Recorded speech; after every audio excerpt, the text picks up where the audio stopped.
I got so much motherfucking design on right now. Break it down, bring it back, make it clap. I got 3 old thoughts, new guap, wear that dick. Bitches on my line, and you know. Assalamualaikum warahmatullahi wabarakatuh. Perkenalkan, nama saya Nindi Olivia. Saya dari kelas 12 MIPA. Di sini saya akan mereview materi tentang surat lamaran pekerjaan. Langsung saja simak videonya. Pengertian surat lamaran pekerjaan.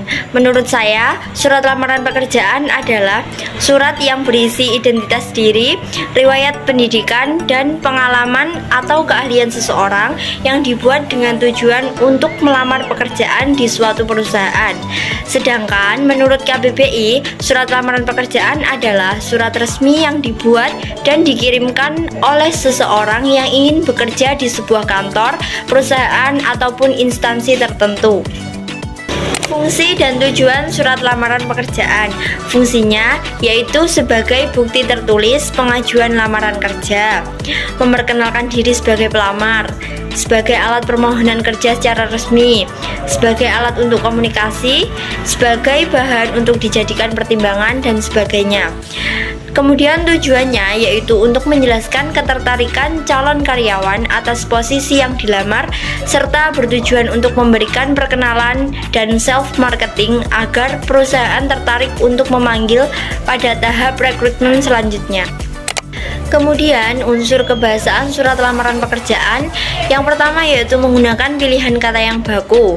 Kemudian yang kedua menggunakan bentuk surat yang standar, menggunakan kata yang sopan, menggunakan kalimat yang efektif, menulis surat sesuai dengan kaidah ejaan bahasa Indonesia, menggunakan kata pengantar yang jelas, dan pada paragraf penutup berisi harapan dan permohonan. Memperhatikan susunan penulisan, menggunakan kata ganti, dan lain sebagainya. Sistematika penulisan surat lamaran pekerjaan. Kita bahas satu-satu. Yang pertama, tempat dan tanggal surat. Tempat dan tanggal surat ditulis di pojok kanan atas dan tanpa diakhiri dengan tanda titik. Kemudian yang kedua yaitu hal atau perihal, merupakan inti tujuan surat tersebut.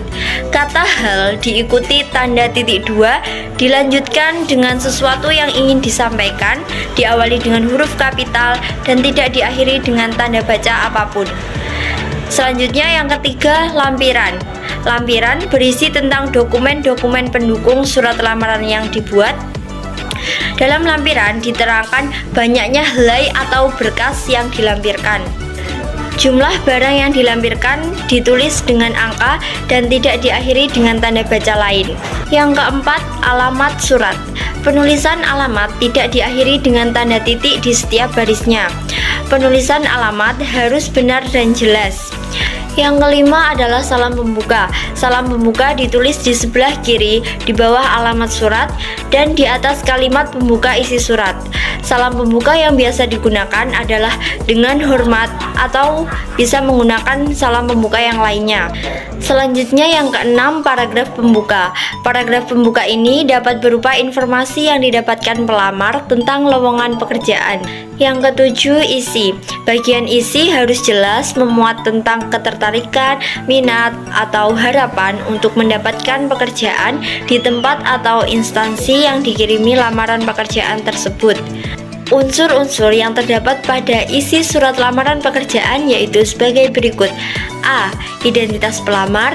B. Tujuan yang diinginkan pelamar berupa pernyataan pelamar.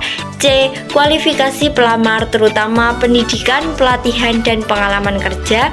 D. Keahlian khusus yang dimiliki. E. Keterangan berkas lampiran yang disertakan. Lanjut, yang kedelapan, paragraf penutup. Paragraf penutup berisi ucapan terima kasih dan harapan agar dapat mengisi lowongan pekerjaan yang tersedia. Nah, yang terakhir, salam penutup dan tanda tangan pengirim. Salam penutup diawali dengan huruf kapital dan diakhiri dengan tanda koma. Setelah salam penutup, pelamar mencantumkan nama lengkap dan membubuhkan tanda tangan. Untuk penulisan tanda tangan dan nama lengkap pengirim surat ini berada di pojok kanan bawah surat, sejajar atau segaris dengan posisi penulisan tempat dan tanggal surat. Selanjutnya membahas ciri-ciri surat lamaran pekerjaan. Surat lamaran pekerjaan mempunyai bentuk tidak lebay, menggunakan bahasa yang menarik, tetapi tetap formal dan sopan, menggambarkan kemampuan pelamar, dan tepat pada sasaran. Kemudian ciri yang membedakan dengan surat resmi lainnya, yaitu surat ini tidak terdapat kop surat. Terima kasih telah menyimak review materi dari saya. Wassalamualaikum warahmatullahi wabarakatuh. Hi, fucking with these hoes,